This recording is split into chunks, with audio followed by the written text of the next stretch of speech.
Second. Second. Is there any discussion? No, proceed to vote. All in favor? All opposed? Motion carried.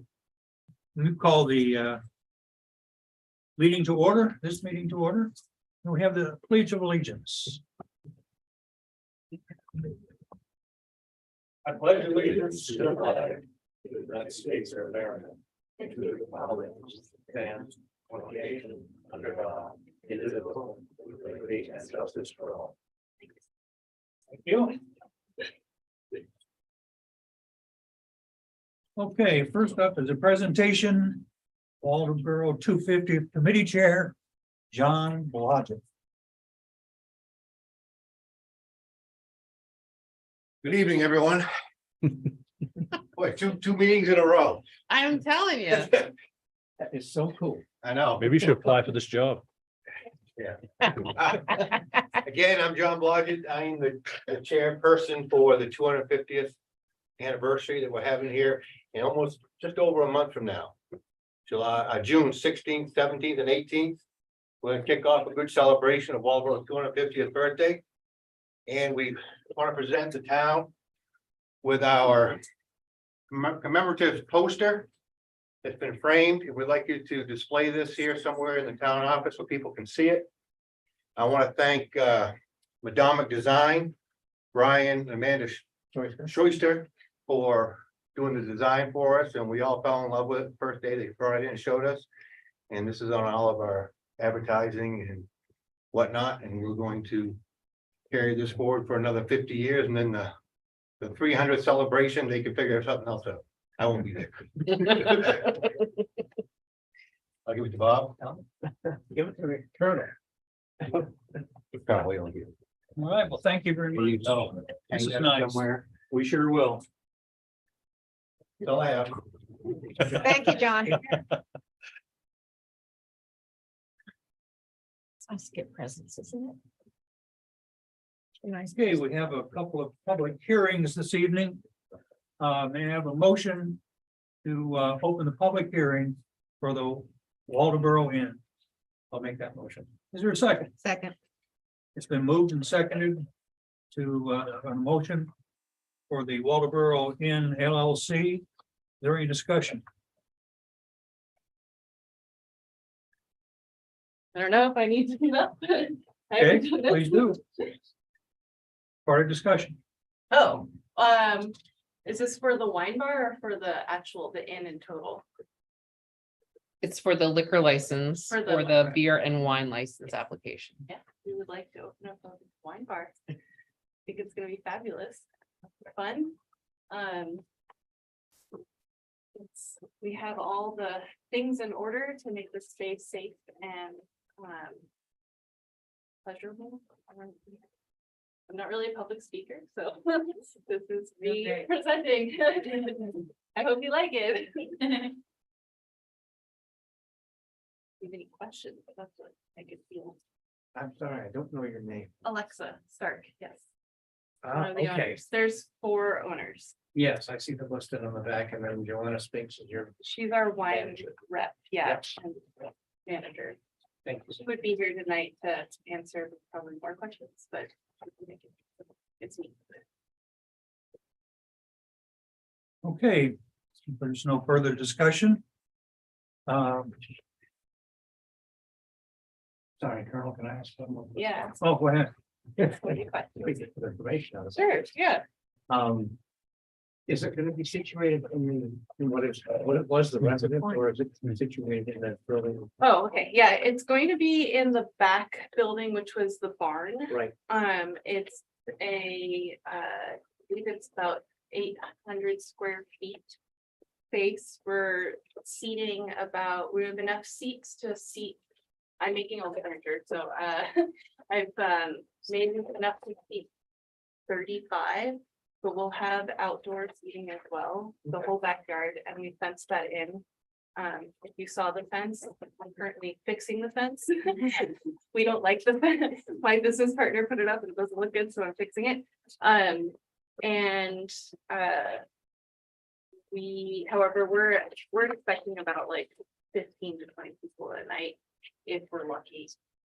During events at the theater, we'll probably have more, but.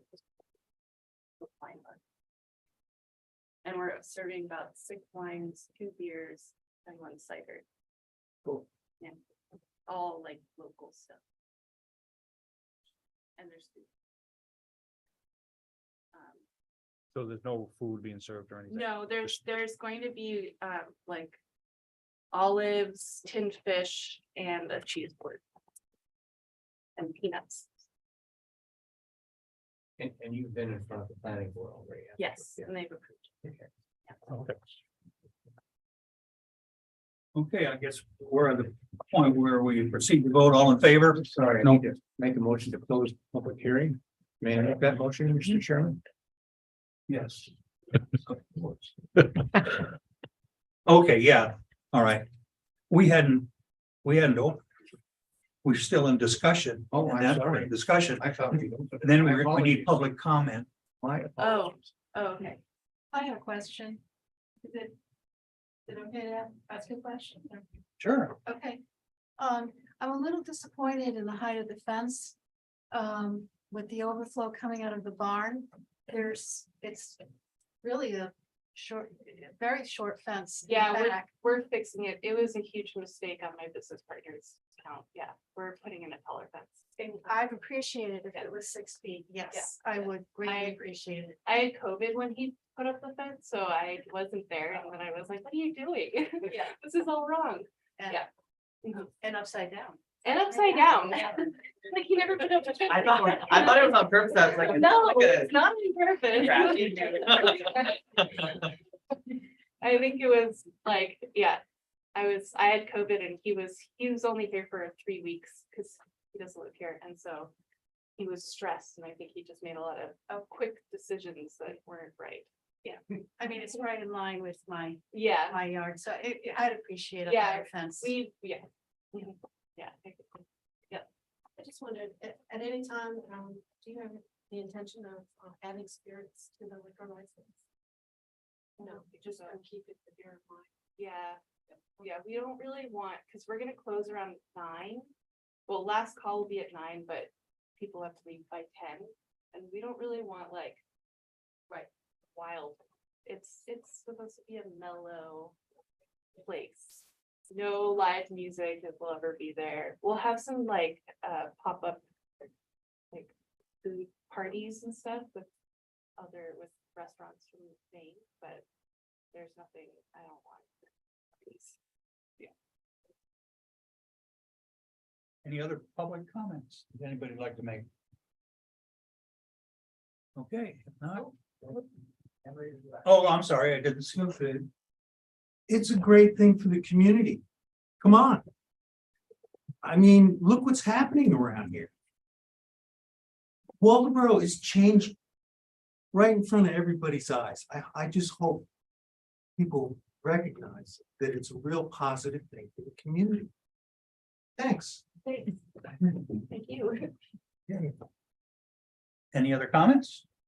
Sir, I'm resident of Waldeboro, Suffolk. I would second that. I think we're experiencing a lot of interesting things happening. This is just a perfect symbol of it.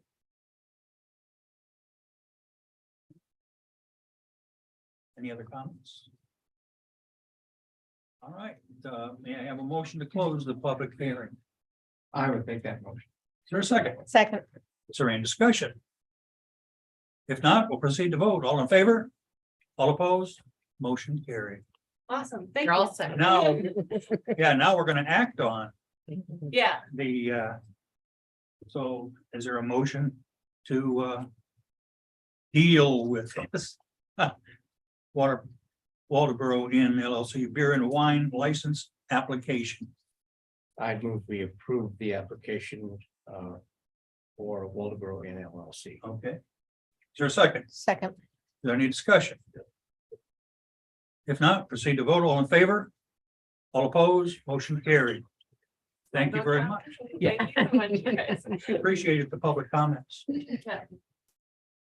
Okay, next, we're gonna open a public hearing for the purchase provisions of liquor license applications. Is there a motion to open? I'll make that motion. Is there a second? Second. It's been moved and seconded to open discussion for the vote. All in favor? All opposed? Motion carried. All right, public comment. That's me. Hi, my name is Lynn Batchelder. I'm the owner operator of Perch Bakery and Cafe on 11 Friendship Road in Waldeboro. And we are seeking a beer similar to Alexa, a beer and wine license for some evening, hours, probably mostly associated with the Waldo events and things like that. But we plan to try to keep it going year round if it's successful and feels like it's a good addition to the community. Main Street. We'll be offering probably 6 to 8 wines, probably a similar amount of beer. We also have a to-go license that we currently possess for people to buy bottles of wine and local beers and take them to go. If anyone is going to ask, we will be serving some food, mostly like charcuterie, small plates, things like that, to keep, people kind of fed while they're having some drinks. And we plan on opening until 8 o'clock. That's subject to change a little bit, but it would never be past 9 o'clock. Because I have to be back there at 5 in the morning. So that's what we're looking to do. And what do you guys think? Okay, thank you, Lynn. Any other public comments? I think it'll be great for us too, because we can, with the bakery and the lunch and the fact that people can take things to go from their place, I'm just happy to have that business. And we've talked already about not serving the same wines so that it'll be a little fresh when we go to different places. That it'd just be nice to have a little collaboration. Yeah. We're in support of each other quite a bit. Are these occasional nights or do you have or do you plan to do certain nights? I plan it to be Friday and Saturday nights. Mhm. If that goes really well for the summer, I might add a Thursday night if there were something at the Waldo. Since this really hasn't been tested, I just don't know. I know that I see people sitting waiting outside the tavern on nights when there's shows at the Waldo, and they're not even to get in and have dinner because the tavern can't handle all of the traffic that would like to go through. So it seems like at least on the nights where they have like a sold out show at the theater, we have a pretty good chance of, filling some seats, but beyond that, I really can't guess. It won't ever be a weeknight thing like Monday, Tuesday, Wednesday. But if there's a demand and we can keep up, we'd like to. So for now, There'll be lots of demand. I mean, people seem pretty excited. I mean, I have to tell you, I think there'll be demand. Yeah, so that would be great, and we'd like to meet that, and as long as we can do that, well, and everything. Especially if that little baby's around. Yeah, That I Oh met my the other God. day. Oh, yeah. User as bait on the sidewalk. Yeah, definitely. I gotta tell you, she's adorable. That's my granddaughter. I know. But Like, she's quite a cutie. You're welcome. Sir, did you have a comment? Same old thing. Look what's happening. It's really positive. I do have a question. How many of you folks have been in there? Raise your hand. Purchase? Oh, yeah, yeah.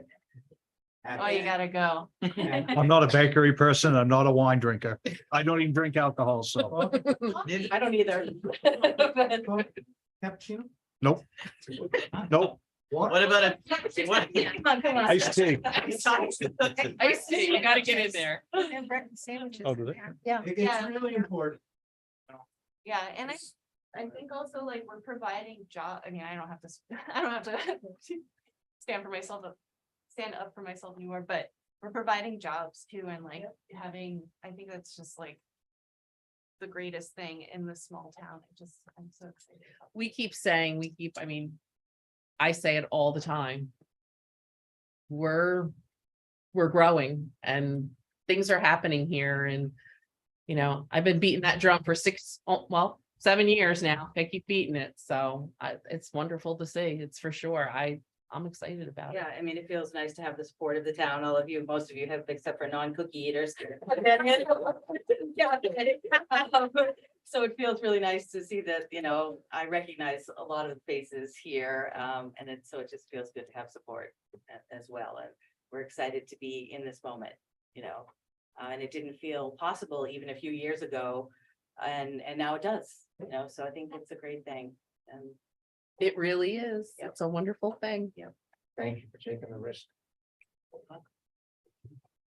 We are the gem of the mid-coast. agreed.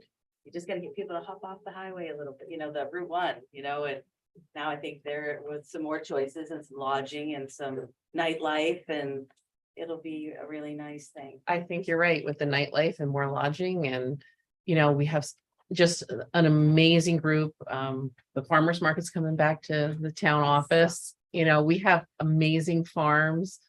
You know, the river is, you know, obviously a big part of our town, but it's just a wonderful, wonderful place. The farmer's market will be here. There's Yeah. gonna be here now. It's gonna be on Sundays. Yep, we approved that at the last meeting. Yep. Awesome. I mean, when's that start? I think that So May. I thought it was 20th. Like, I could I be think have my it's dates soon. wrong, but it's Real soon. soon. It's real Yeah. soon. Yeah, it's gonna be here. It's gonna be really nice. Yeah. It used to be here and then Allison, they moved it down to Allison's. She's had to take I guess she's doing construction or something there. Yeah. she's Yeah. Down at her place. And now now they've come back here, so we're excited about it. I think it'll be, the office staff was a little sad because it's not gonna be during the week, well, you know. We were They're captive here. audiences, but no, it's, Having a farmer's market on Route 1 too is really good. Yeah. People driving by. and that's the thing, you know, and I gotta tell you, both of you ladies. Have just made my night because I celebrated I'm beginning my 7th year, May 1st here.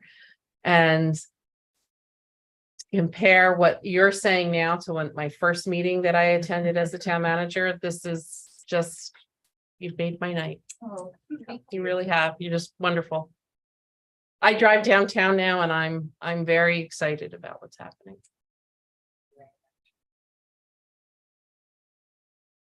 Anybody else?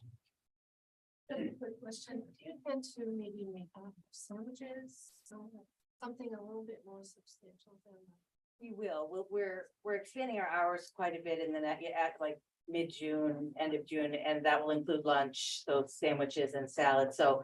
We'll be doing all of our prep for that. It'll be sort of like till they run out. Yeah. But then for the evening, we will have a small, you know, menu of things that will always be available after 5 o'clock. But we will have larger items as long as they're still in stock. Okay,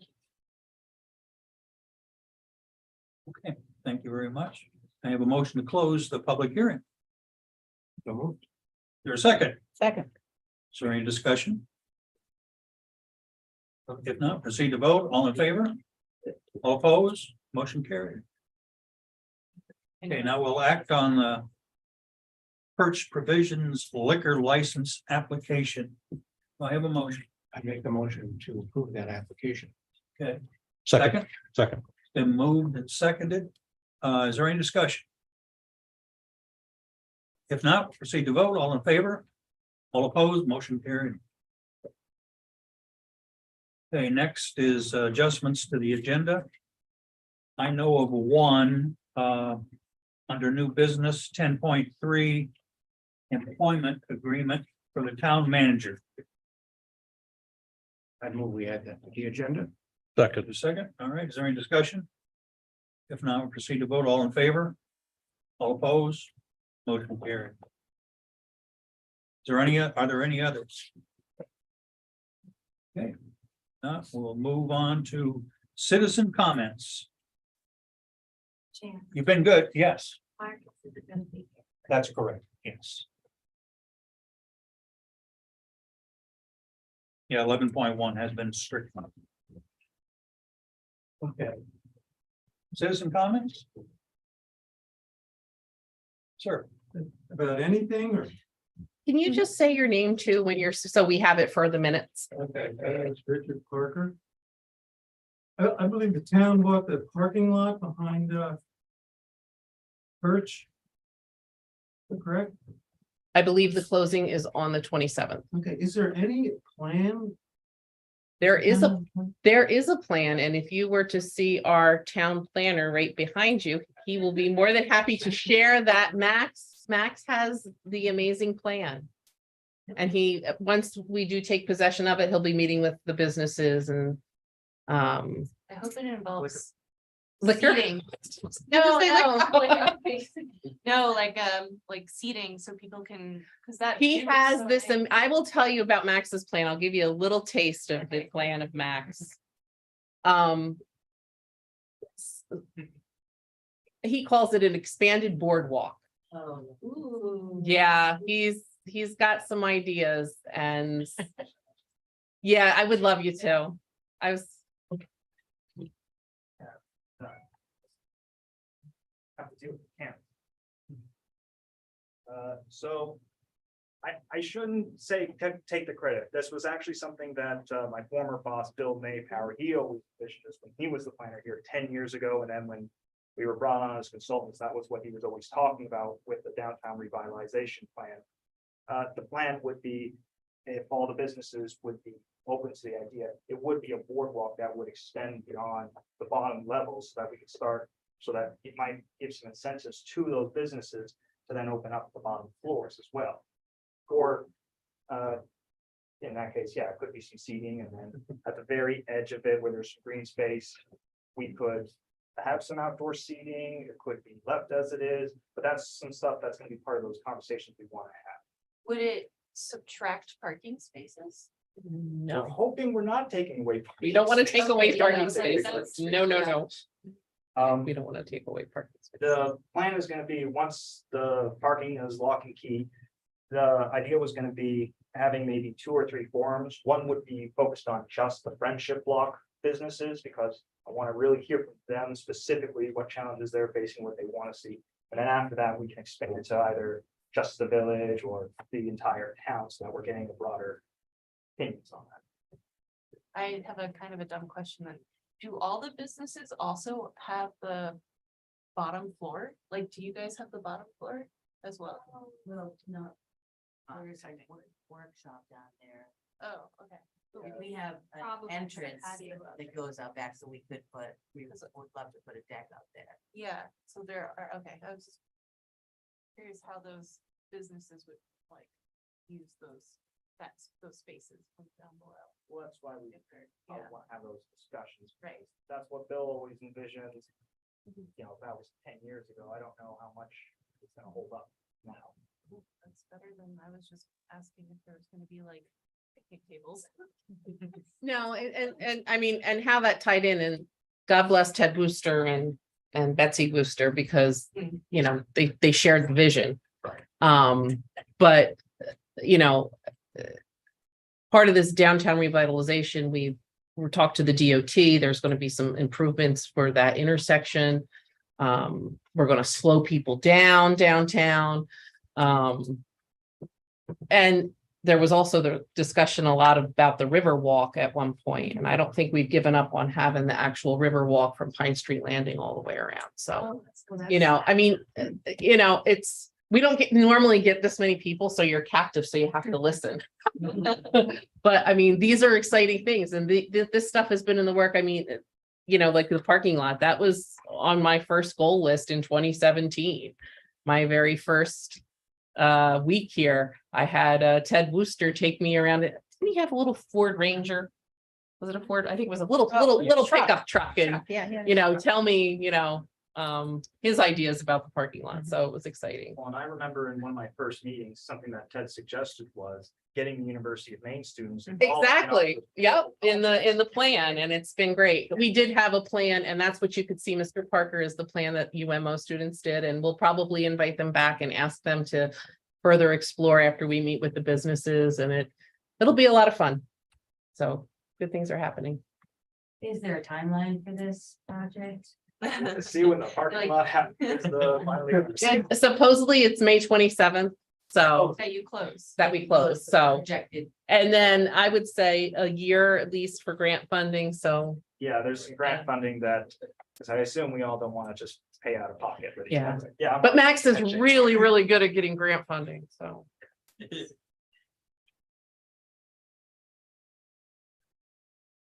Okay. Any other comments or discussion?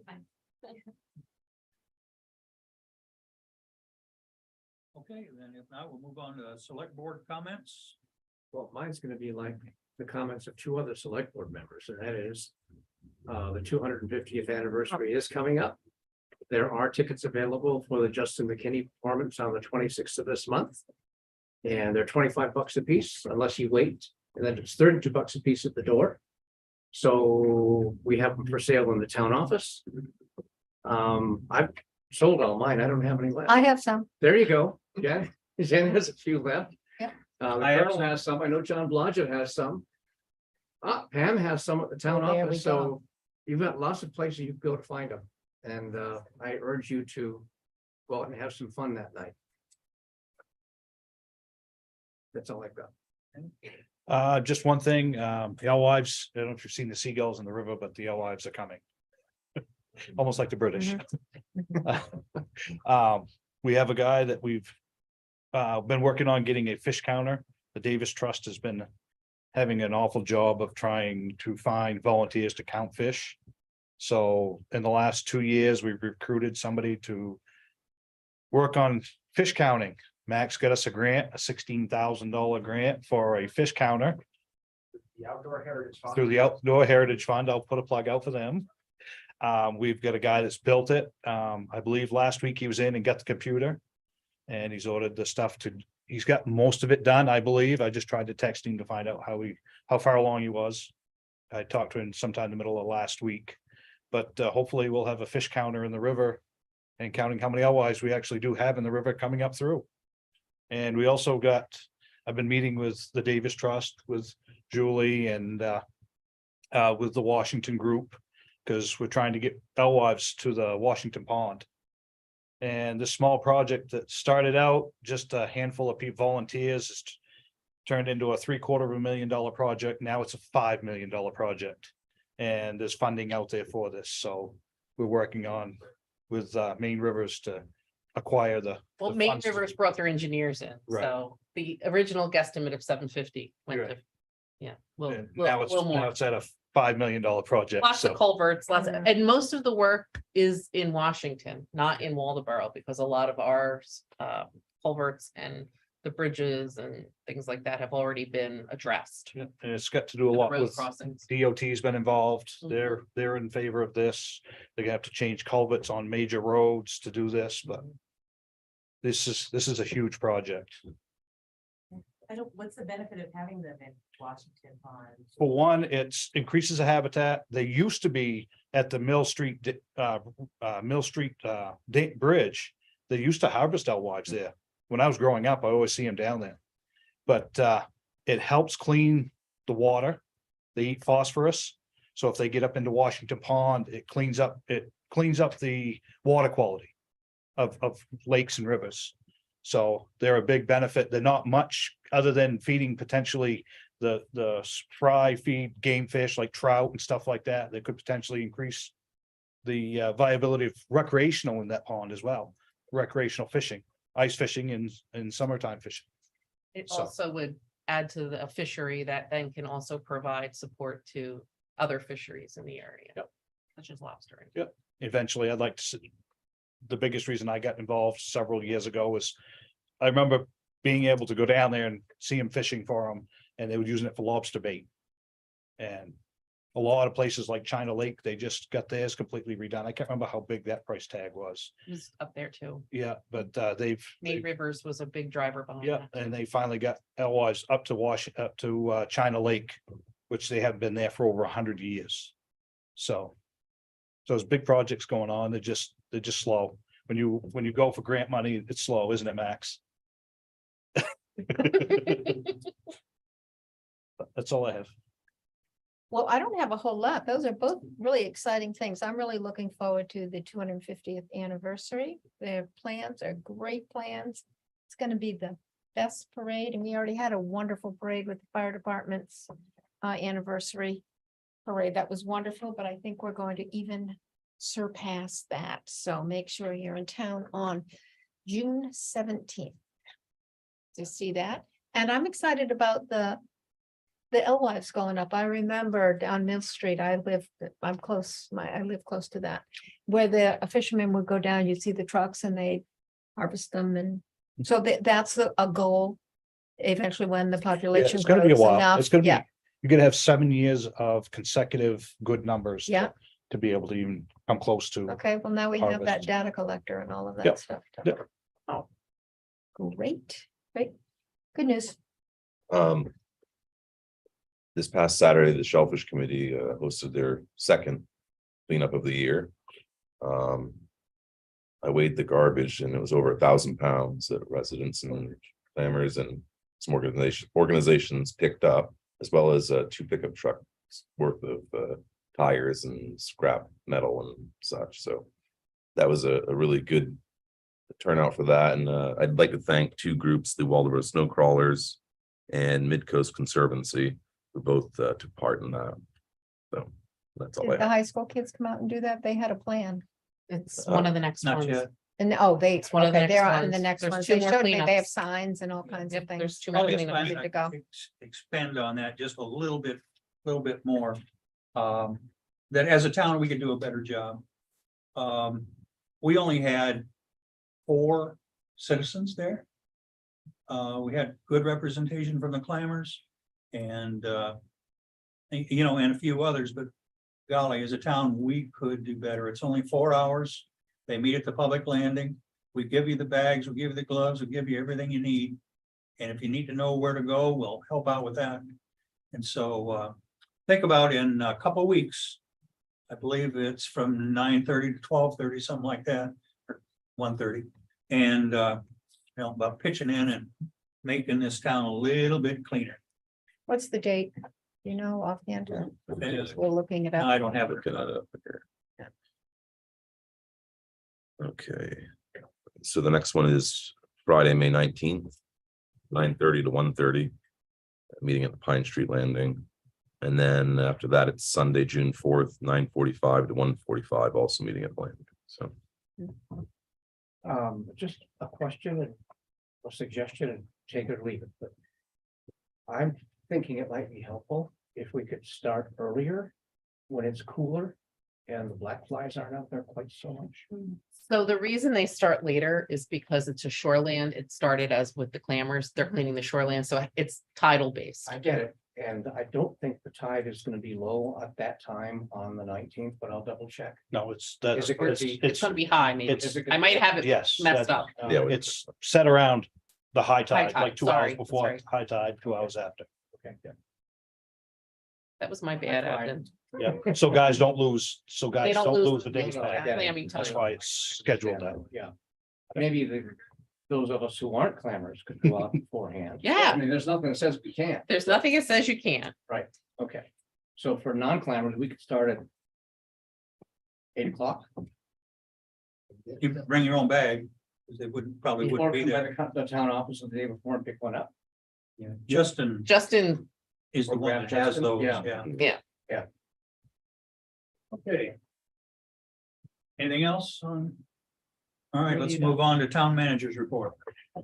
so we had a storm. Don't know if anybody noticed.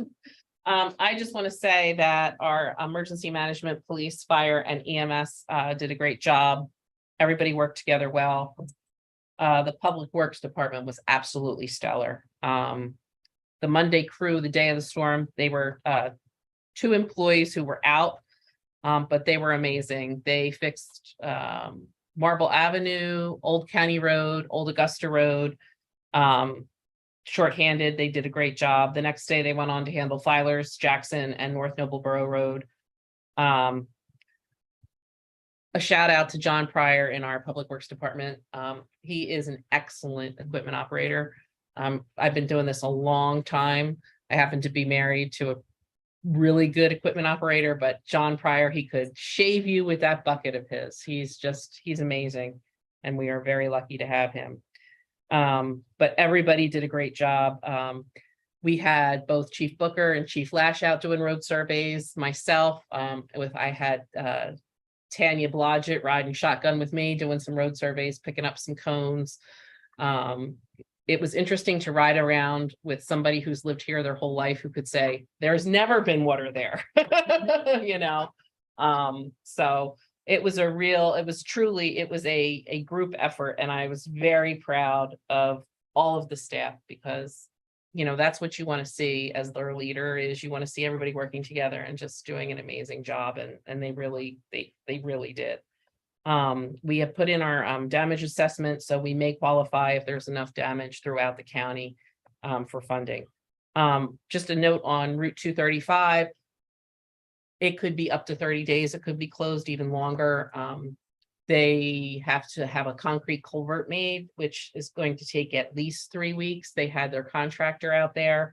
So we're getting some calls that people who live on 235 are really happy with a lot less traffic. So that's one way to look at it, but that's the best update I have. The only other thing I would just say about the storm and what it really came through was people seem to think if it says road closed and a barricade, they should move it and drive over it. And you really shouldn't. And I put this on Facebook. Part of the trouble on Fintown Road, everybody thought it was just flooded, but what they didn't realize is that one whole section had been eroded underneath and there was like a 5-foot gap.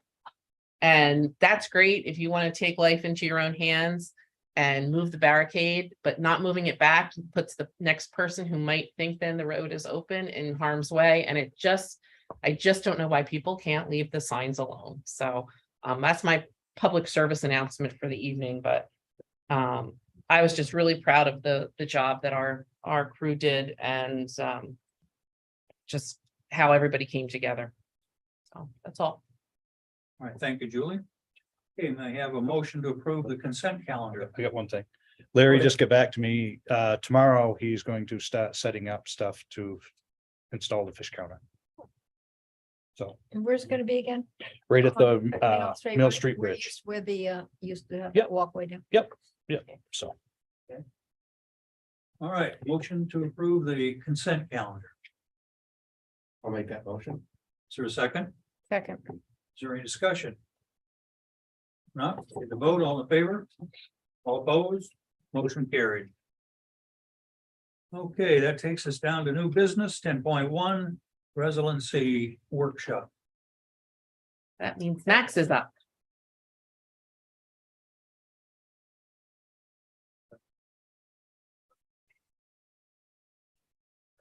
Everyone have a copy of the PowerPoint in front of them, or I made some versions. They don't want to try and sort of screen it there. I don't, I we didn't get didn't get in. The digital copy. I just I'm gonna have the PowerPoint up on the screen, but this is just because. You guys are so far up here. I'm good. You're good. Thank you.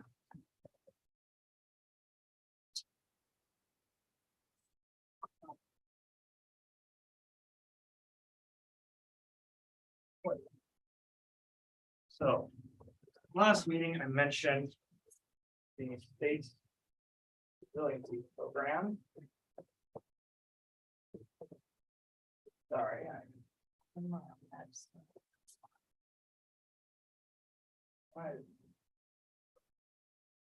Sorry.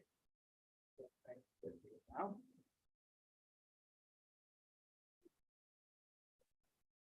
So the state's resiliency program is a. Sorry, bit technical difficulties. Do you want to have like the LCI thing going first? Because I don't know why this isn't working. Sure. Sorry about that, everyone. But let's talk about internet first. I guess that means Ruben's up Yes. or Captain America. Go either way tonight. Oh, that's, wish I could be that cool. So here we are again. We're gonna stop meeting like this, but why not? For anyone in the room that's unaware, when we're talking about internet, we've been working on and off.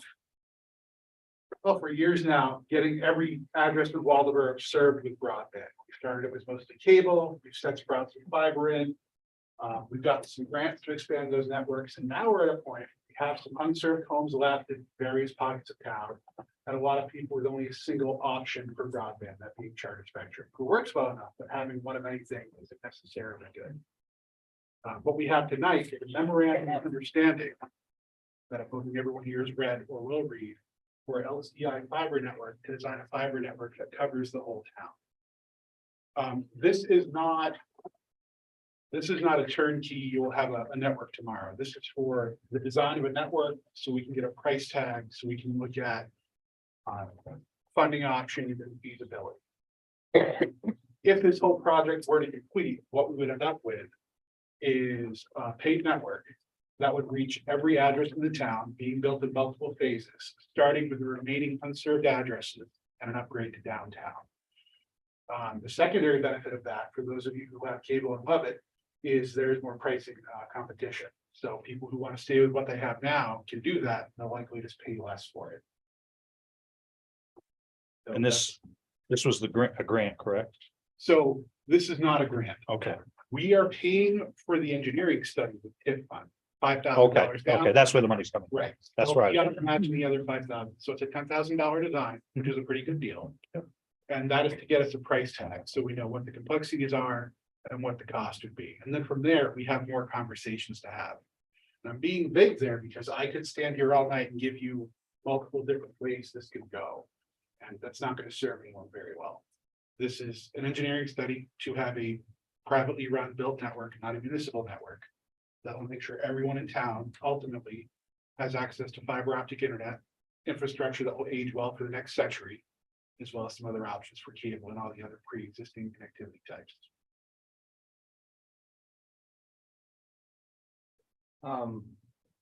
At the end of the day, after the engineers have completed their job and they've been paid. What's the end product? The end product is a complete design, A report, a some kind? report, it'll be a highly technical report. Yeah. It will be proprietary. What we're paying for is a design that LCI would use. It's not a design we could take to anyone else and have them built at, which is important. So it's a proprietary of LCI, Right, not the town. right. We're paying to have it built. Okay, That's what we're paying for, is that design, so they can have it listed out. This is not a product we could take and have someone else make. so do we get a copy of it? Yeah, we'd have data. It would be protected. It wouldn't be a public document. All right, We could describe it, we could answer questions, we could tell you what services you can get. The reason it's proprietary is they're expanding their existing network. Every ISP builds their network differently. So it would be a conflict of interest is the wrong word, but it would be bad for them to take something designed and built by one ISP and then to hand it to somebody else. That would be a problem. just want that clarified. Oh, yeah, no, Thank you. absolutely. I'm highly technical, so any questions you have, I'll answer, but we'll try to communicate all these points. Is there a reason that the town wouldn't go out as per usual to a competitive RFP solicitation for whatever vendors? We have about 6 in the state that do this kind of engineering analysis and pre-engineering study. Is there a reason we're not doing that as opposed to a proprietary structure with one particular vendor? The reason we've landed on LCI is they're answering the phone. We've asked everyone if they want to be part of this. Spectrum has said yes, but not to build a fiber network. They want to do what they're doing, which is expanding their current network, work they funded and are already doing. And LCI is the only company that's come back and is interested in going this far with us. We've had everyone else on the phone at one point or another. Have we done a public solicitation? No. Right, so. Shouldn't we? I guess I would ask that as somebody who's been involved with building networks at MIT and places like that. It's the typical way to do it is publish a specification or a request for proposals and then see what comes out. I suppose you could. We didn't do it that way. We called everyone and asked who was interested. If that's a problem, Nope, we can not reach me. that out, Not but me. this is Not the me. direction. No. we go. We relied on the communications committee. I think part of the issue that we've had has been, especially with Spectrum in the past, has been their inability to communicate well with us. And we've had prior experience with LCI when they did the downtown area. So I think the fact that nobody, and we did spend, what, 2 years reaching out? I think it was Yeah, two. we had, It was 2 everyone, years. everyone answered initial emails. We've had video calls and Zoom conferences with Pioneer, with GWY, with Spectrum, with Axiom. Yeah. With Consolidated, Consolidated too. who was formerly Fidium, who was formerly Fairpoint, for those who don't know. So we've asked everyone one-on-one. There was never a thing in the paper that said, hey, nail your network design, or hey, give us a call. We just reached out to everyone we could find and said, hey, you don't want to build a network in the town. The one thing I do want to say about Spectrum is they did connect, I think, 60 more homes. That took a lot of doing. That was a lot of work internally. We did That that. was a lot of work. Our franchise agreement. It was a lot of work. And the reason I say that is it is very easy to go negative on any carrier or any technology. I know I've done that. They have helped serve a lot of the community. And they've got $70 million in state stuff that eventually you'll see upgrades come through. LCI is the company that said, hey, we'll build our network, we'll extend it. LCI is the company that's put just under $500,000 of their own money into the town already in various sections. Some of it with grants, but most of it not. And that's the company that's employing a lot of local people. But at the end of the day, they're the folks that will work with us and communicate with us. At some point, we've got to take a path and go down there. And I think that's the chapter we're at. And say, why would you want to screw up a perfect good relationship? And they're paying for half the engineering study. Yeah. So. They've gotten pretty far. They showed us a pretty fantastic map. We had a great conversation today. It was not a public conversation, just driving me nuts because I love to talk about nerd stuff and networks and all that. They've done a lot of work and a lot of good faith effort has already gone in. But we're stalled unless we sign this and move forward. So that's what we're looking for a decision on. I just have one small nit. On You did all the things you want, Bob. the second page, paragraph 4. The first sentence refers to an MOU. Yep. And I think we've now made this an agreement. At least that's the title of it. Just say. It's no longer a memorandum of understanding. It's not generally enforceable. This is an agreement, so it will be enforceable. And that's important for LCI because they do want that confidentiality to be safe and secure. And this does not, just because this is who's doing the engineering study, if something else were to come down the road, it does not preclude us from. This is strictly for that part of the engineering study. Oh, right, yeah, this is work specific to This- LCI. If I hit the Powerball tomorrow, I'm bothering Seth and we're building our own ISP. Okay. I want everybody to understand this is not committing us to building anything. This is the engineering study. The days of having an ISP on a territory by itself is no longer a thing. It used to be back in the 80s. You could have things like franchise agreements that said only this company can exist here. That's not even legal anymore. All this is doing is saying, we're going to design this so we know if we want to build a network with you, it will cost X, and then we would dig into the finer details. When we're done, we can also say thank you, but no, we can walk away. Right. That was my point, was Yeah. we can say thank you now. I hope we don't. Well, no, but I'm People on just, Storm Mountain, you have my email. Hi, Jim. yeah, And and he'll call you. and he does, and he's so nice. They're actually really good. They are great. But that's one thing I do, and I'm gonna repeat myself probably more than once. The statement I made about those areas being connected in phase 1, that is one question I did make a point to ask today. Because while I want to get everyone fiber, this is born from our original mandate, which is connecting everyone. But to connect the rest, we have to bring that network everywhere else. And that's the other nice thing about this, is if we do this and we're done, it will be fair. Everyone will be put into it. So what would you put in there to, Just instead of take- the take- MOU, you'd put in this agreement. It's in. okay, So it would read agreement for LCI fiber optic network and the town of Waldoboro for the engineering study. That would be kind of like a motion. Yeah, that sounds pretty good. Yeah, I move we authorize the town manager. Yes. to sign this. Is there a Agree. Execute I'll second this agreement. You need to add something like with pending edits or whatever change you want to make. Yeah, as edited. And the share of the town will come from the TIF fund. Yes, yeah. That's the motion. Any other discussion? If not, we'll proceed to vote. All in favor? I got a question. All opposed? Oh, please ask your question. The town is paying through increase in tax? Is that what it is?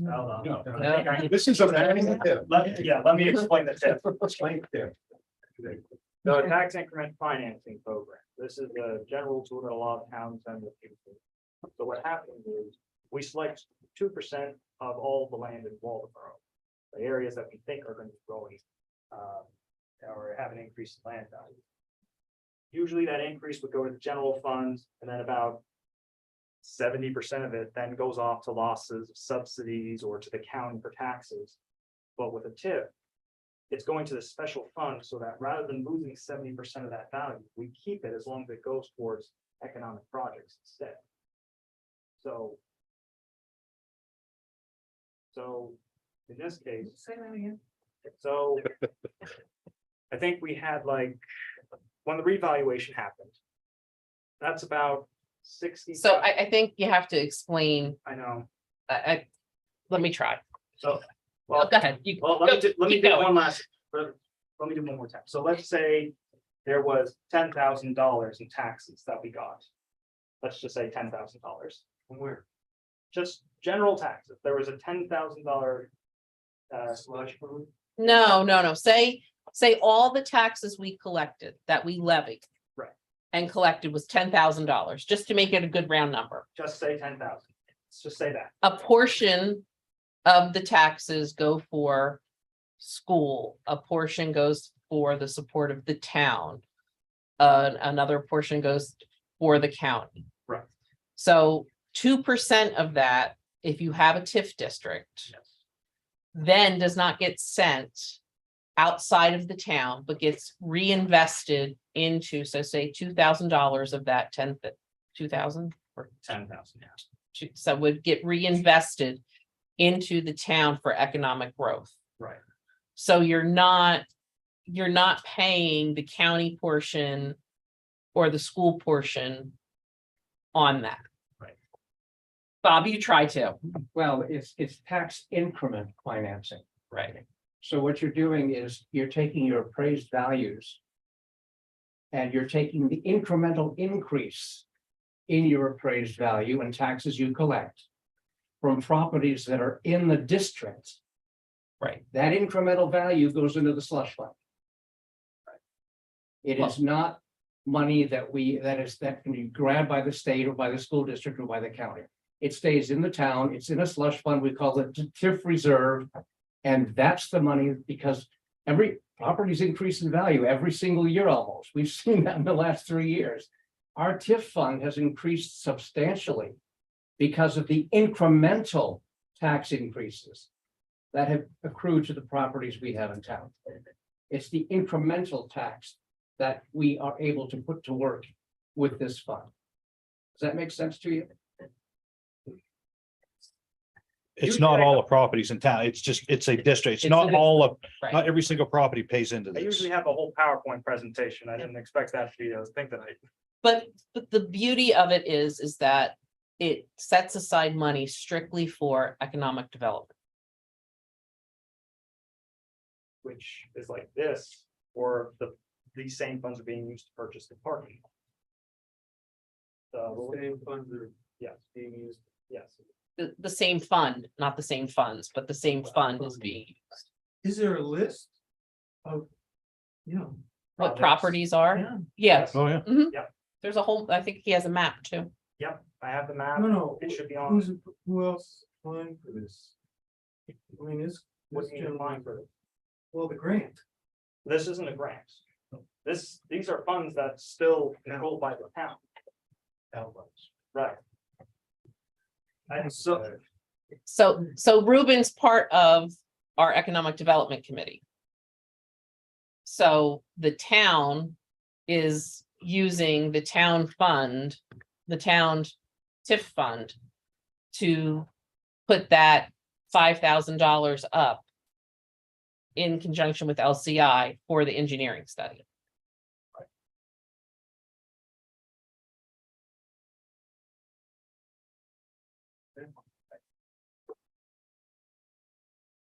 If I hadn't been dealing with it for 2 years, I wouldn't know either, but I've had to listen to this for 2 years, so, and get it voted in, so.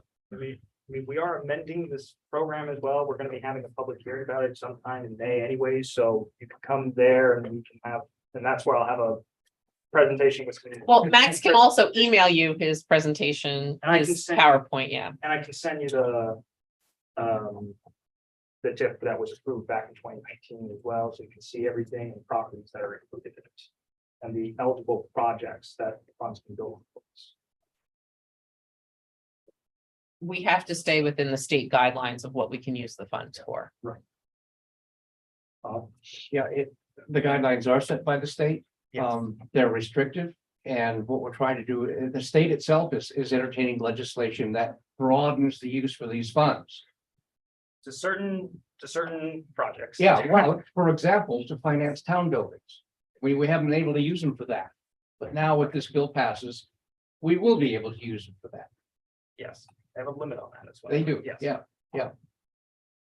So it's a moving target, but I'll tell you, towns that were doing this 20 years ago, they're way ahead of the game. Because they invested in themselves. And we didn't do it. Hey, did you just take that quote from me? Yeah, seriously. I don't know if I did, but if I did, it's a good quote. Yeah, there are other towns that have this. The ones I always love to talk about are like Richmond and Bowdenham. Because back in like 2000s, they had a natural gas line that was going through, so they put a tip in that. They took those funds and invested in their downtowns. And even now, I helped with extending Bowdenham's by extra 10 years, so they're a little more funding. A lot of towns, this is a great blessing that a lot of towns can get with if when they know there's a development coming forward. And for us, we knew American Unagi was coming out, we knew the revaluation was coming out, so we wanted to try and keep the money in Waldeboro. Towards me. All right, so I'm sorry. Hopefully that's the end of the. That was some good discussion. What? Yes. Okay. Back to your regularly scheduled Ruben. Yeah. Bring Max back, he's way better. Okay, we've got a motion on the floor and we've got a second. We've had discussion. All in favor of this motion, raise your right hand. All opposed, same sign. Motion carried. Thank you. Thank you, Ruben. Have you resolved go to all of work. your internet, your issues, I mean, Max? Do Need Ruben? you need Ruben? Yeah. Okay, Max, you're up. All right. We'll try it. You look good now, Max. Might just be that far away. All right, so. All girl. This one thing. So the coastal resiliency program, state funded program as part of the governor's office of policy and innovation. I think that's the full title, but GoPIP, that's the short version of it. I'm sorry, the mouse must be too far away to get this. Now I'm not gonna do this. There we go. So.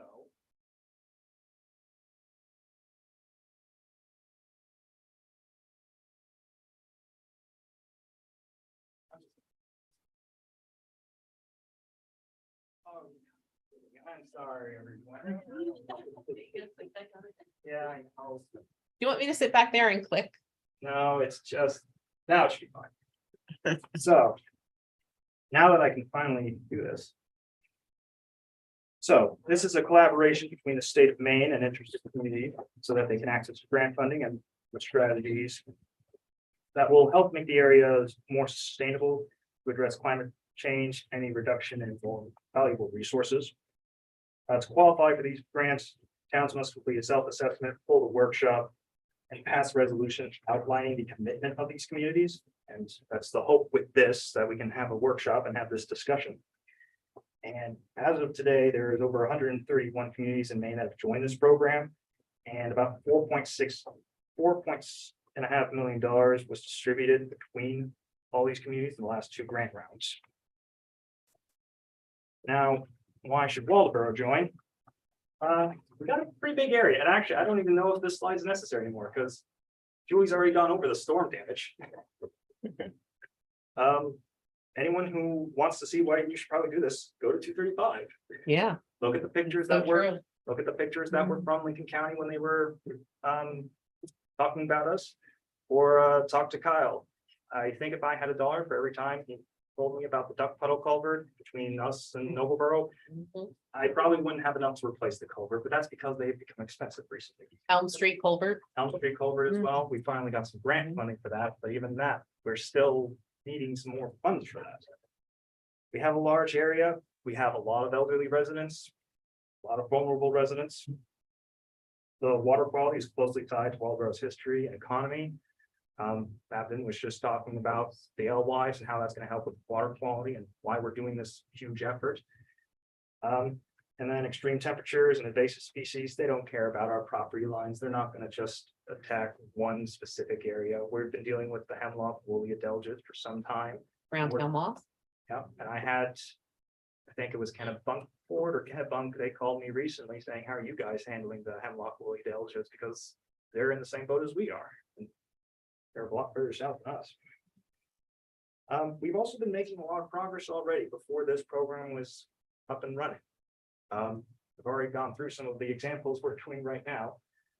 And yeah, it just makes sense to do it if we're already, might as well get some grant funding if we're already doing a good job. So. Just a little more specific about these grants. We can request between $5,000 to $50,000 for the project specifically for Waldeboro. But if we have a collaborative project with any neighboring communities, we can up that to about $125,000.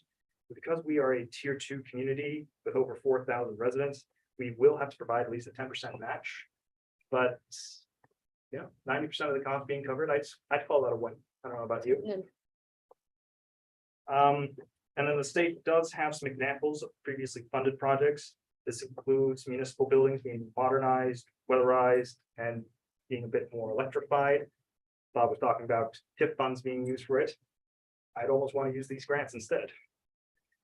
Then we can also have it for some, other towns have used it for developing some more strategic plans and to address health and climate risks, electric vehicle purchases, as well as charging station programs, and purchasing energy efficient equipment or renewable sources of energy. So some towns have used it to buy a solar farm. I know that's on the warrant list for the town for half of it or so. So these funds can also be used for that solar.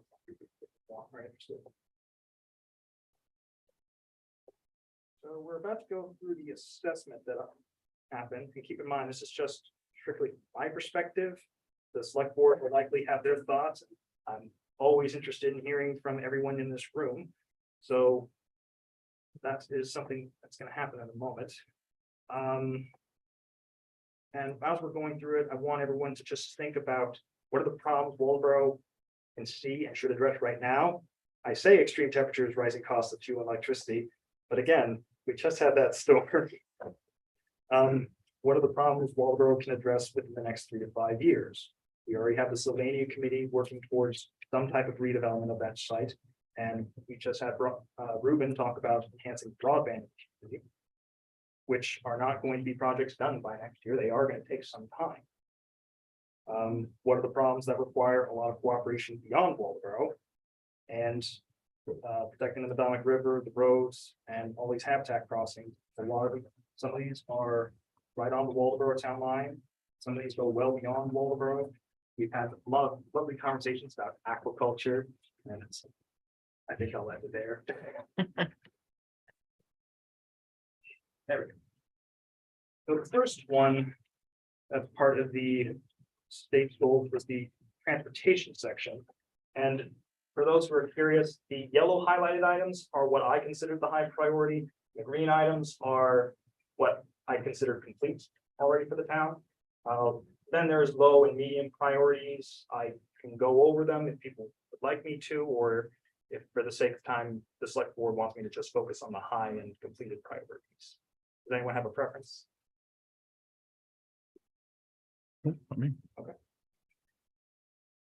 So for transportation, this includes purchase of electric vehicles, installing EV chargers in public areas, adopting ordinances to encourage EV infrastructure.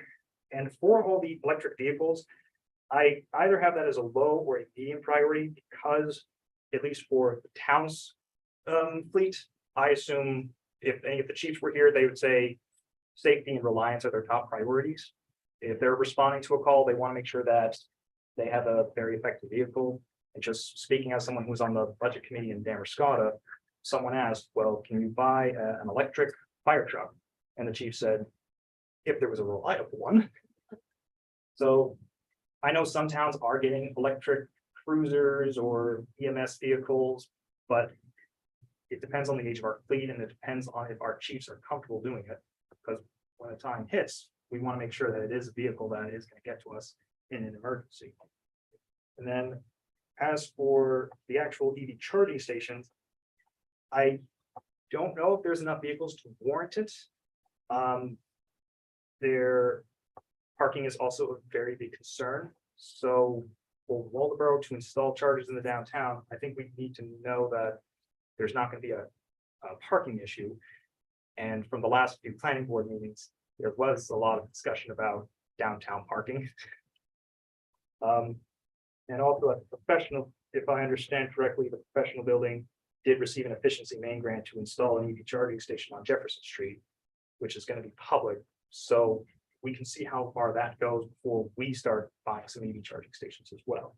And whether other individuals want to buy, other private entities want to buy an EV charger, that's something that we could probably work into the ordinance, maybe provide a non-financial incentive, like either decreasing a parking space or allowing them to waive an application or a waiver or a standard of some kind, but that's all a lot of discussion has to be made. Now, some of the high priorities that I did have were for public transit or alternative transportation studies. We did a survey back in a very poorly timed February 2020 to see what interest there was in the community. And there was a very decent response. About a third of residents who responded did say they were interested in it. And I think once the Down East expansion happens, there is going to be that desire to try and connect to it in some way. And then it's also just a matter of getting us to some service communities, whether it's over in Damascotta or Rockland. If there's interest from residents, that might be something we want to pursue, even if it's like a seasonal type of adventure. Same thing with bike paths and sidewalks. Everyone always loves to have some sidewalks in downtown or some bike lanes. I'm trying to think. I won't wander onto side stories just because of the time. And the other, well, the sidewalks and the biking is also why there's the streets policy. Adopting a broadband plan, we just had the agreement for the study. And then encourage in terms of the dense developments and encouraging carpooling and the idling ordinances. They don't have those as high of a priority, just because I think enforcement will be difficult. And for dense zoning, that's something to have a conversation with the planning board about. Should I take questions in between them, or do we want to wait till the very end to talk about all these strategies? I would take them while they're fresh on people's minds. Yeah, can you explain what a complete streets policy is? So that's sort of a multi-purpose area. So it's supposed to accommodate cars, supposed to accommodate bikes, pedestrians. So it's a geographic area that's outlined, say, for example, in the village. Yeah. And you'd have bike paths and you'd have sidewalks and you'd have parking for cars. Right. Okay. And I even made a note that this would likely only be a village item. We've always talked about the downtown master plan does include having these types of things involved. It's just always been a matter of funding. And now that the DOT program has the village initiative, that's something that would probably just tie into it. Right. In order to apply for this grant, you have to have a strategy for every single one of the categories you have in here. No. So we can just focus on a couple of these. Right. At the very end, I do have a draft of what the resolution would look, or what part of the resolution would look like, and how it's trying to capture as many of these high priorities as we can. But this is just my self-assessment of what I think are the high priorities. We're not going to ignore the low priorities and medium priorities. If, you know, someone walked up to us tomorrow and said, hey, we will give you $1 million so you can buy an EMS electric vehicle. I don't think we would turn that down. So this is just what I think the town has some reasonable efforts to try and address. Yeah, I have one question about the complete streets policy. Would that include like new crosswalks being painted on because they're not visible any longer downtown. It's like pretty treacherous. This would Crossing be, the street down there. it would be a comprehensive plan to address all that, so even if it's not the crosswalk at that exact place, but we'll feed over. The crosswalks are scheduled to be painted in the next month. The contractor was here.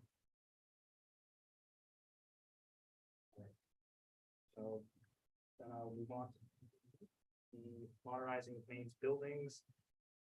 Quite a bit of yellow and green. Adopting plans to make municipal and school buildings energy efficient. So that's been a prime priority. It's always been discussed. It's just we've never written anything down. And I think the school is actually putting a bond in November to try and have some more energy efficiency in there. I feel like I only briefly saw that Courier Gazette article. And then there's also upgrading the building to efficient interior lighting, as well as new heat pumps or VRF systems. That's always been discussed, and we've always wanted an efficient system, but it's always been a rent issue. Last summer, we were hoping that the efficiency Maine was going to have the rural grant program for municipal buildings to upgrade. But unfortunately, Waldboro didn't qualify because we had too many residents to be considered rural. So that was very unfortunate. Is. Oh, sorry, you heard that. No, I just have good hearing sometimes. All the time. He has been here. Then there is prioritizing Maine's forest products and construction projects. I think it depends on the projects. I don't think we're gonna have Maine lumber as a priority when we're talking about the playground. Then I have this as a low priority, but actually I talked with Stan about this, the Adopt Energy Efficiency Building Code. That's actually something we already address because we follow the MUBEC standards. So that's another completed item. Requiring EV charging and solar readiness for all new constructions. I mentioned this earlier. It depends on if we can balance it with incentives. We're not getting rid of all the parking in the downtown or wherever these chargers may be. And same thing with solar readiness. I know with 80 Gray, that's been getting a little flack with the flat roof because they're required to have it prepared for solar on it, but some people don't like the flat roof. So, you know, are we going to start making that the standard for every building? That's a big discussion that has to be made. Supporting professional development for CEOs. We do that. We make sure the CEOs are trained, and we have them go through a brief process. And then adopting the commercial pace ordinance. I wanted to get that on the June warrant. I couldn't get someone from Efficiency Maine to answer my questions, so it wasn't on the warrant. But that is a high priority that I hope to have on the November warrant. There's time. Can you explain that, Matt? So we have a very similar ordinance already on the books, but for residential people. Essentially, you just take the property, essentially the town just says, we're part of this. And if there's a private resident who is interested, they would just get some loan funding from an interested party to make the energy efficient or the renewable energy source upgrades. Right now, a resident may do that for their home, but with a C-PACE ordinance, a commercial business would be allowed to do that.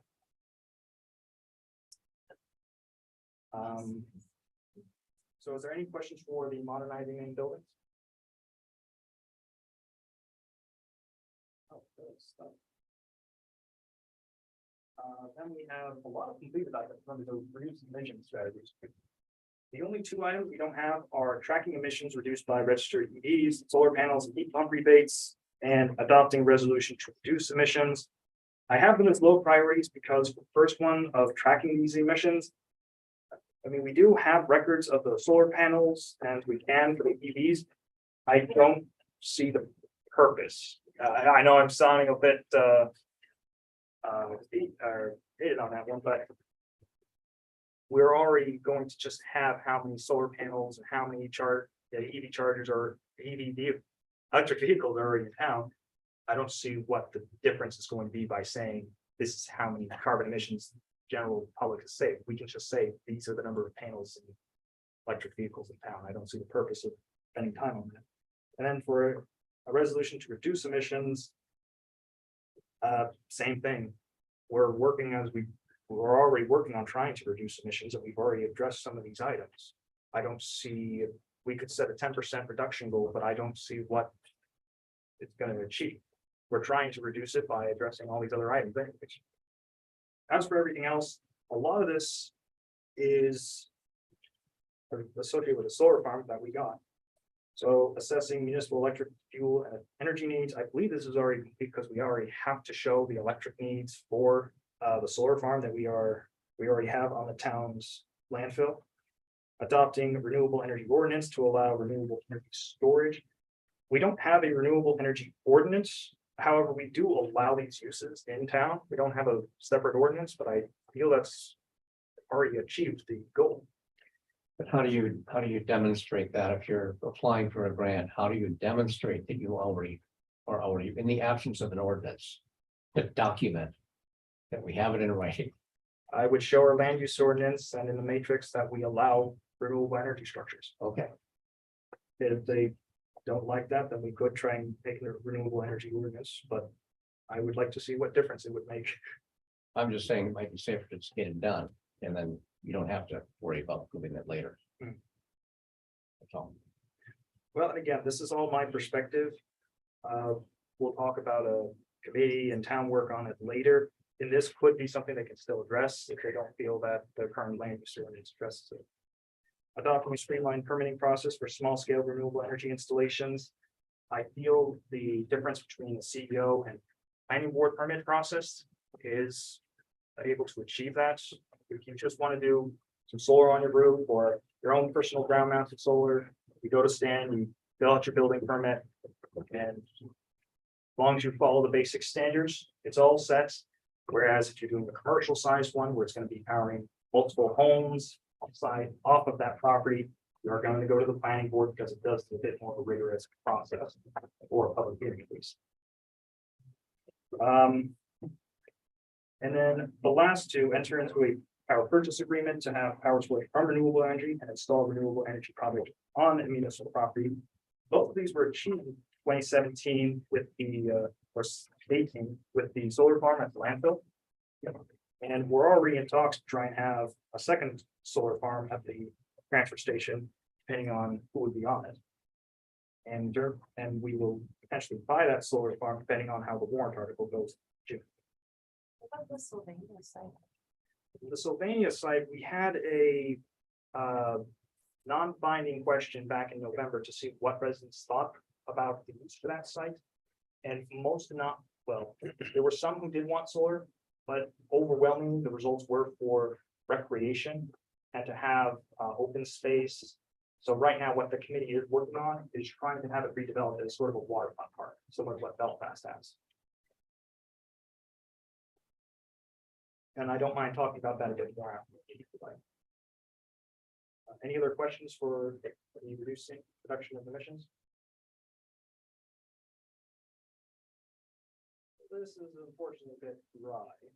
The grow jobs and the resource industries. Most of these I have as leading priorities. Adopting policies to support local food production and consumption in community gardens. This depends on the locations. I think we could get some community gardens like over at the 80 Gray area. I know that was a suggestion at one point, but I think it depends on who's going to go to these types of community gardens and who would actually help maintain them.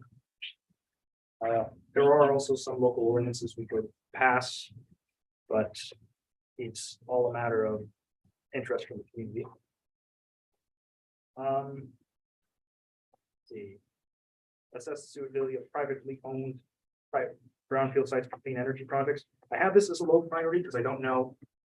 I don't think it would go over well with someone from the town constantly trying to get the private site owners to be doing these projects. We can certainly notify them of this But then it's a matter of, I don't want to force a brownfield site that's privately owned to follow these clean energy things. I can inform them, but I think it's outside my realm to try and push something else. And then creating incentives, for clean energy businesses to move to Waldeboro and encouraging clean energy industries and economic plans. We're not really discriminating. And as I say, we have tried to update the ordinance to allow these energy uses. I don't know if it's trying to.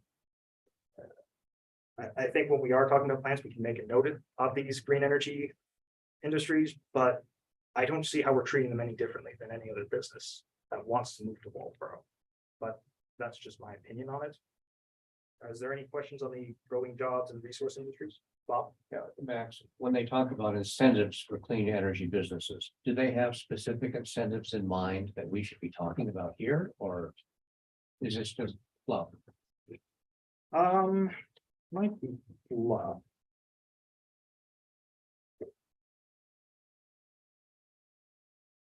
Yeah, I didn't get any recommendations, but they might be.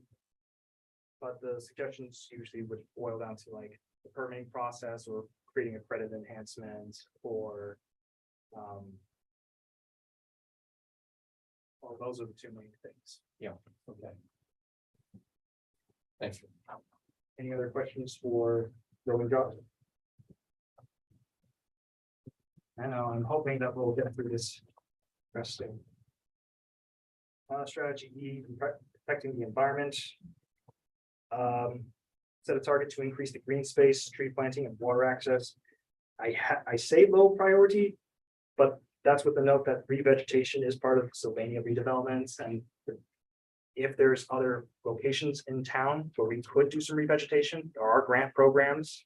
It's just a matter of what parcels in town would we want to have that revegetation take place. Conserving 30% of land in Waldeboro by 2030. I'm all for undevelopable land like wetlands, flood zones. I'm fine with having that discussion. For a developable area, I would leave that maybe to the Conservancy and the local land trusts. I think they are a better ambassador in that case to discuss that matter. I don't know how well it would go over where the town would use taxpayer dollars to buy land that would then be off the tax roll. Yeah. All right, so I'm not crazy on that thought. For some high priorities, creating and updating the watershed plan to identify flooding and developing an inventory of natural resources and habitats. We do get beginning with habitat maps, and we do have access to FEMA maps. I think We do have our watershed based plan we have our for the watershed. Madama. The Madomic's always an important, valuable asset in Waldeboro, so I think wanting to make sure that it is the best we can make it is a top priority. The rest I have for medium priorities, because I think it depends on how much we would want to amend our shoreland zones. This is conserving and revegetating and reconnecting the floodplains and buffers in the riparian areas. So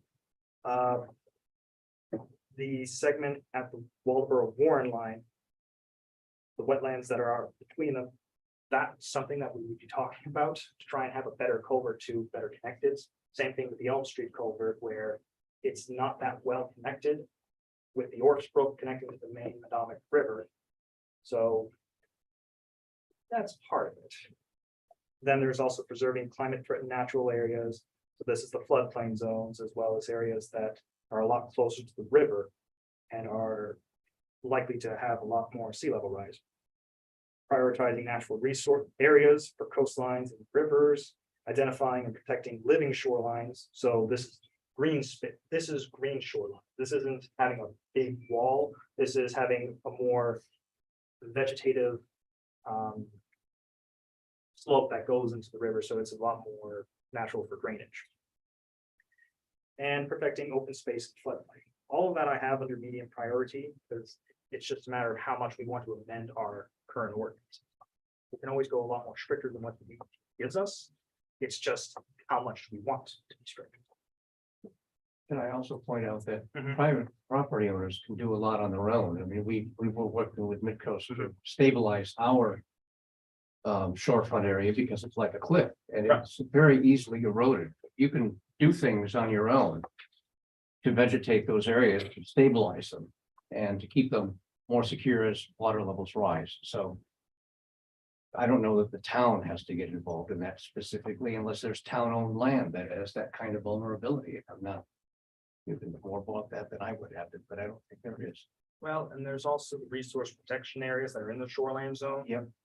The state's minimum is maybe not allowing anything about 75 feet from the water. We upped that to 100, so it's at least synchronized with the rest of the districts. So we actually are already going a bit further than what the TP is requiring in resource protection. We could go further. Again, depends how many people are probably gonna barge down my door and say they don't want us to extend that setback limitation. Any questions on strategy? I like it when I can just go through. Build healthy and resilient areas. So conducting community assessment, identifying ways to reduce risk and vulnerabilities. Developing early warning system evacuation plans. And 3 separate items that are associated with the National Flood Insurance Program, trying to update our floodplain ordinance so that we are a bit more strict. All of these I would consider high priorities. The top 2 just based on what we saw in the last few weeks with the storm. And for the warning system, I know back during COVID, Julie, we did have some discussions about the town having a code red system, but I don't know. We have one. We have one in place already. All right, so that's more a complete item then. We have it in place, and if there are interested residents, they can just sign up for that. As for updating the local EMA hazard plan, it was last done in 2021 already, so I don't think it's as high a priority at this point. He does it on a regular schedule. And then developing storm debris management plan and completing the main flood resilience checklist. Both of those, I think, depend on the amount of volunteers we want to get on future committees. Because I've done the flood resilience checklist in the past for Harpswell. It does take a bit of time. So we'd have to have some people who are very interested in that specific thing. And then for the floodplain, there's not too many residents who I think are in the floodplain, but I think it's just good to update our floodplain ordinance in case there are some who are in it. It helps to reduce their insurance rates, but I don't know if that's going to be a good cost benefit ratio.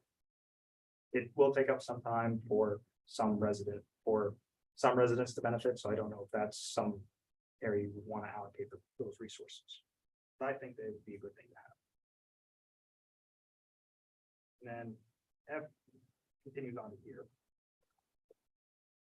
Mapping sea level rise projections in the EMA plan.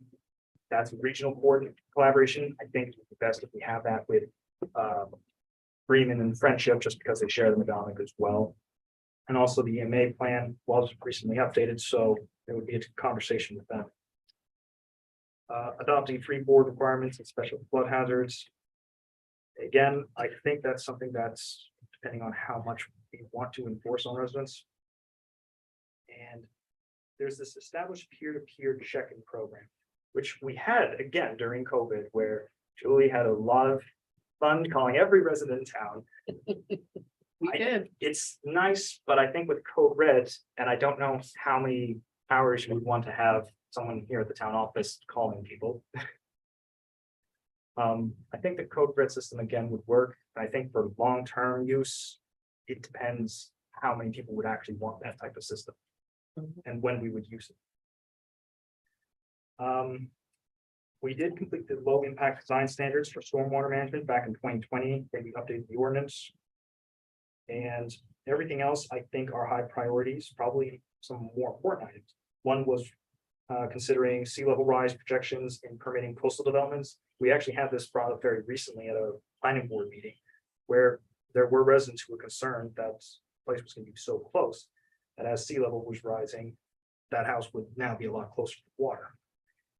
And identifying and plan to reduce public health, as well as developing and implementing extreme temperature emergency plans. We've used the town office in the past for cooling and heating centers. And I think that's one of the main reasons I want to have a community center, so people can go there and not be here in case there is a really bad emergency. And then increasing education on prevention of mosquito and tick-borne diseases. We live in Maine. I think it's very important that everyone is at least aware of this, whether it's young children or people who just decided to move here recently. And then two more, I promise. Investing in the infrastructure, conduct a vulnerability assessment on critical infrastructure. I think this is a high priority, especially with culverts and utilities that we just saw during the most recent storm. That's probably the thing you're gonna hear me say a lot because of that recent storm. There's also improving the water and wastewater treatment facilities to reduce damage from extreme weather. I'm thinking about downtown, where the pump stations are and where the main lines run over. I worry that if something happens there, it's right on the Potomac, and that's where there's gonna be a lot of impact. I don't have a high priority for the capital investment plan because that was part of our 2028 comp plan anyways. And that's something we're probably gonna start up in 2 or so years anyways, so it's not really something that gets done immediately. And adopting a policy to prioritize green infrastructure to manage stormwater in developed areas. It depends on the project. Again, cost and safety are probably a higher priority for us. We want to make sure that it's going to do its job. If the green infrastructure can do it, then by all means, we can do that. And then adopt DEP crossing standards and apply for funding. We just got the DEP crossing grant for the Elm Street culvert and assess wastewater treatment for clean energy. I talked about this with John Fancy, who used to operate the sewer district. He said it's just not useful to do it because we'd have to extend the 3-phase power down to 35. So it's going to be a lot to do it. We could certainly do it if there's a lot of grant funding, but I don't have that as a project in the near future. And then lastly, engaging the main people. The only high priority I have is amplifying public health advisories. So we will obviously post on Facebook. We have the Code Red system. Any other ways we can reach people in emergency is something we do here. If it is that peer-to-peer system, then that's something we just hear. But this is a high priority to make sure everyone knows what to do in these types of events of extreme heat or during public disaster or major disaster. Creating a climate change education program focusing on mitigation and adaptation.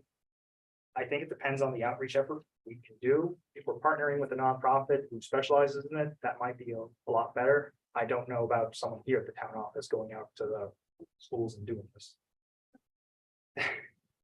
And then that's also part of the engaging youth and resiliency, clean energy use reduction. You need RSU 40 to step in and sort of say what they would want. Engaging populations vulnerable to climate impacts. That's part of the public health advisories. And let's see, create and support energy reduction campaign among businesses and bulk purchasing to provide low cost equipment. Both of those are items that I think require getting business association involved in. They've just sort of gone through a revitalization. I know some of us went to their most recent meeting. And I think if we had a great coordination between them, we could do some of these. And the last item I had on here was establishing an official committee of stakeholders. I think it depends on the volunteers. I know the EDC would be interested in maybe discussing it as one of their topics. I don't mind sort of leading from my area so that I don't have to go to the select board every day to say, this is what I want to do. But I think it depends on the interested stakeholders in town who would want to commit their time to that. I think your idea of moving it over to the EDC is a really good idea. Then you have your committees already there. That's just my suggestion. There could also be another one where someone from the EDC and the planning board. EDC too. Right, and it had, similar to how we did the land use committee, where we had different members from different boards and committees involved. Because Bob, you mentioned this when you saw the PowerPoint ahead of time, you mentioned getting the planning board involved. I think that would be good to have a member of the planning board who is interested in volunteering some additional time to talk about these zoning items. And same thing with someone who. Beyond EDC. Maybe the Sylvania committee as well. We could get, yeah, we could get some interested people from the different committees and anyone else who would want to join. Okay. Anything else on? And that's it for all the strategies before I get to the priorities for the resolution. And is there any other questions for the strategies? I know very quick, I know everyone has every single thing fresh in their mind, and like, no, word for word. I have questions, but I don't know in which order to ask them. We can question. I was just gonna ask what the code red system was. So if in the event of something dire. Right. We can call if you've registered and if you are in the system somehow. The phone system.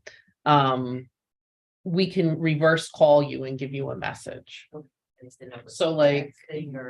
It does, it includes texting and it's also a reverse phone call and you can sign up through our website. And we can also like map out an area, so part of the issue is though, like say like the Fidtown Road closure. We can map out somebody who lives in a certain area in Waldeboro, but we can't do that for the people who would all live in Friendship, so. It's a bit more complex. We've used it a couple of times, especially when we had the bitter cold and things like that. But you have to sign up for it. There are people who get the calls who don't, but there are people who still maintain landlines mostly. It is an app on your iPhone. It That's is. what I was You wondering. can download the app. I've got it out. Is there an app for that? There's an app for that. That's cool. There's always an app for that. Oh, okay. I guess my two questions were, crap, if I can remember them. Yeah. Oh, what town are you guys, are you considering joining up with another town for this grant? Cause there was like, there'd be 5,000 to 50,000 more if you join up with a town or another committee. It would depend on the project. For example, I think if we did something to improve like the transfer station to make it more energy efficient, we could arguably get some more funding for that because that's a regional service that we also do with Friendship. Pushing. Yeah, I knew that one. But if we're doing something like just this town office, getting energy for just this town office would likely just be 50,000. Although I will try and make a strong case for our fire departments. Everyone else. But what about like the shoreline and everything that we share with Freeman and Friendship? I mean, So when we apply for any of these grant funds, we would outline what the project is about. So if the project we want to go for is just improving the town office or buying the solar. Oh, so these are like options that we're working through. Sorry, we're like, no, okay, got it. Yeah, no, all these are just strategies, just from the town's perspective. If Bremen or Friendship or any of the other nearby coastal towns or even inland communities who are part of the watershed do this as well, we could apply for this grant funding and note that we're all partners in that project. So the Washington project you were just bringing up about the AOWAT, that would probably be a good project, but Washington would have to go through this whole process as well. And then we would do, They should. Every small town in Maine should. they could. We should. It's a matter of just going through this process, and I'm here to at least go through the paperwork of it. Then my next question is with the solar panel thing or clean energy, like my business wants to put solar panels on like the whole thing. Is that something, because we're going through main efficiency and getting grants and stuff, but like if we got a grant that would be about putting solar panels on the town, would we go through Waldeboro? So there's a few different ones. I don't know which item it could be talking about. We are working on the transfer station, and the EDC's talked about who should be on it, whether it's just businesses that would be interested in investing in it or getting some profits and on a sort of power purchase agreement. We haven't really gotten that far yet. I don't know if you're talking about the CPACE ordinance, where it's more of a loan instead of a grant. But I don't think I've talked about the town creating a grant necessarily for businesses to install. No, oh, okay, Oh, I unless- guess that's. No, wait, actually, you might be talking about the bulk purchasing for lower cost items. Yes, That would be something where we want to talk with maybe the business association and see if there are multiple businesses in this town who have that same idea and passion. I do cooperative purchases for other municipalities as well. Bulk paper, snow plow edges, other different items, road salts. This would be a similar thing where business association would just put out sort of an RFP or a letter of interest saying, we have all these businesses that are interested in solar. Is there any developer who want to take on this job? With the hope that those solar developers would then come back and say, well, usually we charge this price, but if you can guarantee us this many customers, then yeah, we can bring it price down. so the town, like the center of town is amazing for solar because there's not a lot of blockage from trees, so I just. We should consider it, everybody. Okay, cool, I'm done. No, again, that's just a conversation we have to have a business association. They'd probably be better with reaching out to people about that. So, sorry if this one can't be seen as well, but this is going over the priorities for the resolution. So this is just again, my thought on it. It's mostly outlining 6 key priorities, trying to address as many of the high priorities as we can. The first would be reducing gas emissions with a focus on non-vehicular travel in the village. So trying to make it more of a walkable area, trying to encourage more non-gas emissions transportation in the village. You have to get rid of the hill. Gotta get rid of the hill. One day, Abden, I swear. The second is to reduce the municipality's energy use and non-renewable fueling sources. This is just a long-term priority that we'd have to do with phasing out. But also for now, there is the heating system, the cooling system, the lights, the interior lights, and as well as buying the solar farm. Amending the ordinance, amending the local ordinances to consider rising sea levels, natural habitats, and creating incentives to encourage efficient and/or renewable infrastructure. Strengthening Waldeboro's response to natural disasters and extreme temperatures that impact most vulnerable residents. I mainly want, and putting that in to talk about the community center, because we need to have that as like an emergency location for residents to go there. Preserving water quality from non-agriculture and protecting traditional aquaculture practices as well as public access. And then creating infrastructure and networks to help minimize the impacts of climate change and shore networks. Rather broad items, but I think it at least addresses as many priorities that were listed. And it's open to any changes. I don't think we're gonna make a resolution being passed tonight, but this is just getting what people here have to say. I assume that our wonderful people from the Lincoln County News and Courier Gazette are gonna talk about this in 2 seconds in their articles. And so Sorry, I just looked at Elizabeth. See her stop writing half hour ago. Yeah. and that's why I said 2 seconds. And then doesn't find anything, we'll wait until the article comes out and people will see it and maybe they'll get a few more residents interested to call and give their thoughts on the presentation as well. So that's it. I know that I went through a lot. I appreciate everyone who decided to stick it out for the entire meeting. But are there any other questions on the workshop or any of these items that I have discussed? Just a comment and to say I appreciate all your hard work on this, and I think the 6 priority areas you've put out kind of cover it. I like the way you've incorporated what we can now perceive as future projects that are tangible things that we're trying to implement and that we know are going to take a while to implement. So we're kind of setting the stage for that with this. I like what you're doing. Thank you. Good job, man. Thank you.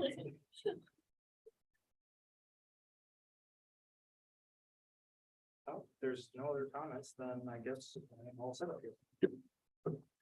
Thank you, everyone. Thank you, Max.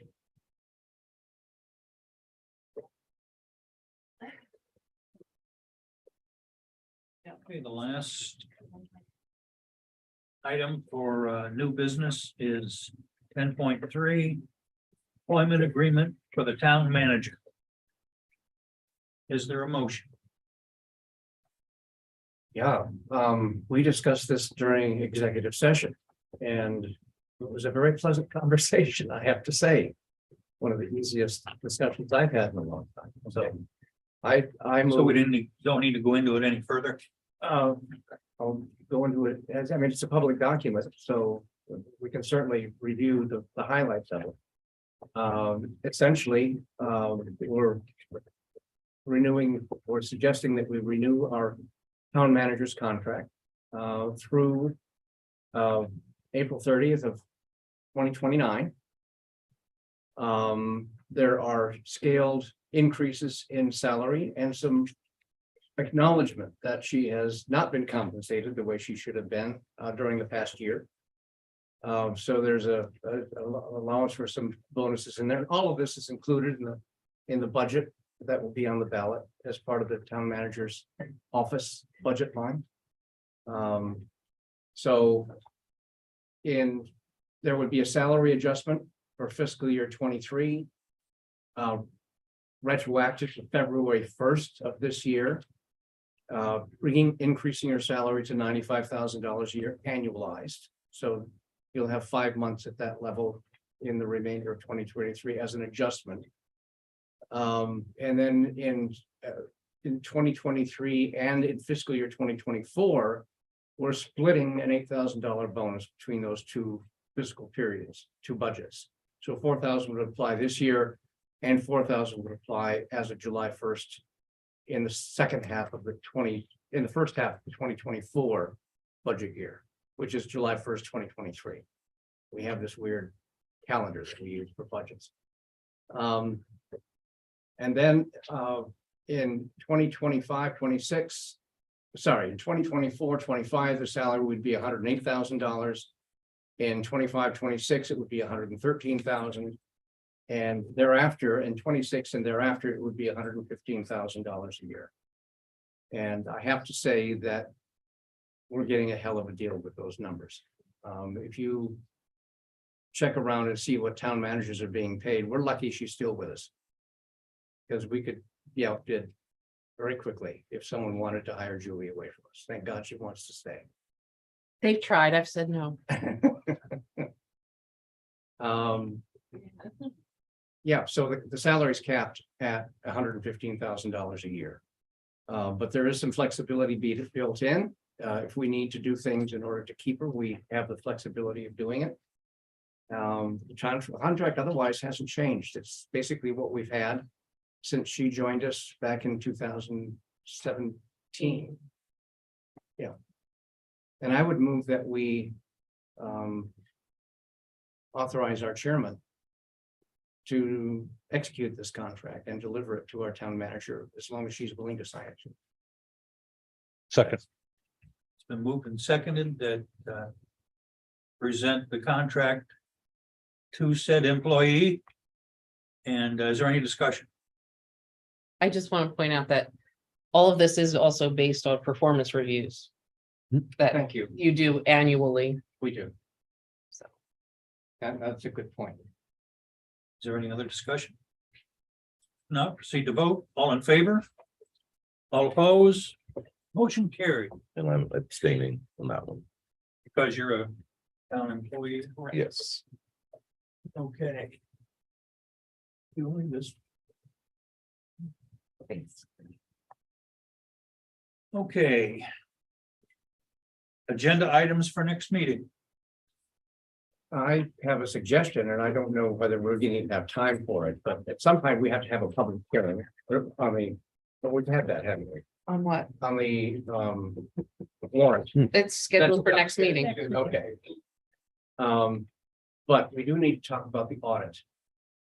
Yes, We, we were doing that we're going to do that in June. okay. Yeah. That's fine. I know it's been done in 2020, but not in 2021. So that's fine. Yeah, no, that's, it has been scheduled. It's just that, with the heavy meeting tonight, because Max is so long-winded, you know. And between Max and the warrant, we also have a heavy meeting coming up. We knew May was gonna be tight, so that's why we pushed to June. Thank you. You are welcome. The only other thing I can think of is, we've had two people apply for the Sylvania Committee, Matt Day and Robin Herbert. And we'll finalize that at our next meeting, the 23rd.